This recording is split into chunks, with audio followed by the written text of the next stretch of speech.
A J-perm is usually one of the fastest PLLs. When you get a J-perm, you have to make sure that it's a good solve. So today I'm going to show you how to predict J-perm AUF.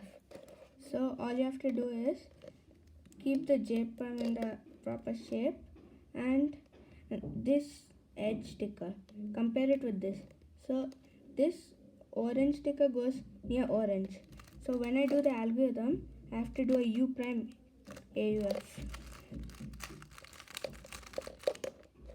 and then U prime. So that's how I predict the AUF for this case. So what if it's here? Then orange matches here, so it will be solved.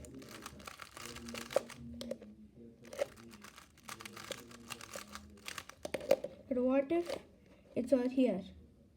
So this blue needs to go here, which means there will be a U AUF.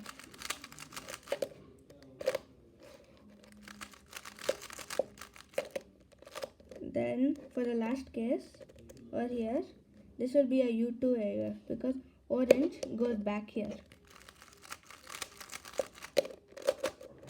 So thank you all for watching and like and subscribe.